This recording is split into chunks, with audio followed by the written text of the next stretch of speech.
भाइयों और बहनों, आज मैं आपसे एक ऐसे मुद्दे पर बात करने आया हूं जो हम सबके जीवन से जुड़ा है।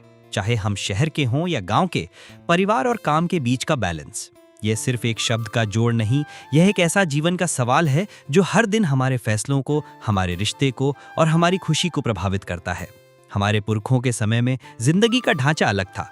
काम घर के अंदर या आसपास होता था, खेती हो या दुकान, परिवार के साथ ही निपटा था। आज का समय बदल गया है। शहरों की भीड़, नौकरियों का दबाव, टारगेट और डेडलाइन का जंगल और गांव में भी बदलते आर्थिक प्रबंध ने इंसान को घर से दूर कर दिया है।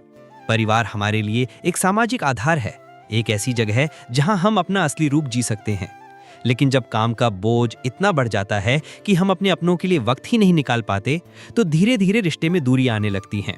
ये दूरी सिर्फ शारीरिक नहीं, मानसिक भी होती है।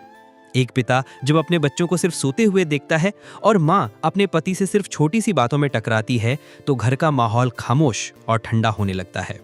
और मैं यहाँ कोई उपदेश देने नहीं आया, मैं आपके दिल की बात कह रहा हूँ।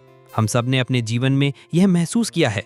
एक तरफ रोटी, कपड़ा, मकान का बोझ और दूसरी तरफ दिल का खालीपन। भाइयों और बहनों, मैं ये बात बीच में ही कहना चाहूँगा, अगर आपको लगता है कि ऐसे विषय जो हमारी जिंदगी के असली मुद्दों को समझाते हैं, आपके दिल को छूते हैं, तो मिस्टर स्ट्रैटेजी चैनल को जरूर सब्सक्राइब, लाइक और शेयर कीजिए, क्योंकि यह सिर्फ बोलने का नहीं, समझाने का प्रयास है, ताकि हम अपने समाज और अपने आने वाले कल के लिए बेहतर फैसले ले सकें। चलिए वापस अपने मुद्दे पर आते हैं। समाज के नियम हमेशा एक समानता बनाने की बात करते हैं। भारत का संविधान भी हर नागरिक को जीवन, स्वतंत्रता और सम्मान का अधिकार देता है।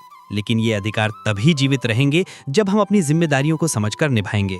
जिम्मेदारी का मतलब सिर्फ अपने बॉस की मीटिंग कंप्लीट करना या अपने खेत में फसल काटना नहीं है, बल्कि अपने बच्चों के सपनों में शामिल होना, अपने बुजुर्गों के साथ बैठकर उनकी कहानियां सुनना, अपने जीवन साथी के साथ वक्त बिताना भी है। गांव में एक कहावत है, घर के दीपक को जलाए बिना मंदिर का दिया क्या रोशनी देगा। मतलब जब तक अपना घर रोशन नहीं होगा, बाहर की दुनिया में रोशनी फैलाना बेकार है। यह बात शहर और गाँव दोनों पर लागू होती है। शहर में रहने वाले लोग अक्सर सोचते हैं कि उनका बिजी शेड्यूल एक मजबूरी है, लेकिन सच ये है कि हमने अपने आप को इस दौड़ का हिस्सा बना लिया है। आज के युग में टेक्नोलॉजी ने एक तरफ हमें आसानी दी है, दूसरी तरफ ये हमें परिवार से दूर भी ले गई है। घर में बैठे बैठे मोबाइल पर काम करने का फायदा तभी है जब हम उसका समय सीमित रखें, वरना घर पर होते हुए भी हम अपनों से दूर ही रहते हैं। रूरल भारत में भी यह चुनौती कम नहीं। आज मजदूर मजदूरी के लिए शहरों में जा रहे हैं, किसान अपनी फसल के बेहतर दाम के लिए मंडी से मंडी भटक रहे हैं और युवा रोजगार के लिए अपने गांव से दूर निकल रहे हैं। घर में छोड़े बुजुर्ग और बच्चे अपने अपने तरीके से इस दूरी का बोझ सह रहे हैं।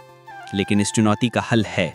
सबसे पहले हमें अपने दिन का एक हिस्सा परिवार के लिए निर्धारित करना होगा, चाहे वो सुबह का नाश्ता साथ हो, शाम का छोटा सा घूमना हो या हफ्ते में एक दिन मोबाइल और लैपटॉप को बंद करके अपने अपनों के साथ रहना हो।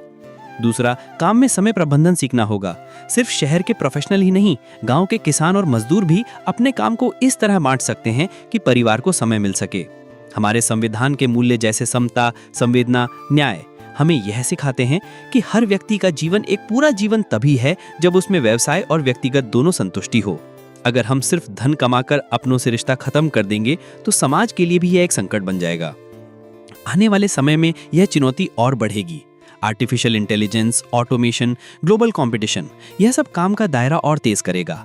लेकिन इसी के साथ नए समय में वर्क फ्रॉम एनीवेयर और फ्लेक्सिबल आवर्स जैसे मौके भी बढ़ेंगे। यदि हम इनका सही इस्तेमाल करें तो अपने परिवार को ज्यादा समय दे सकते हैं।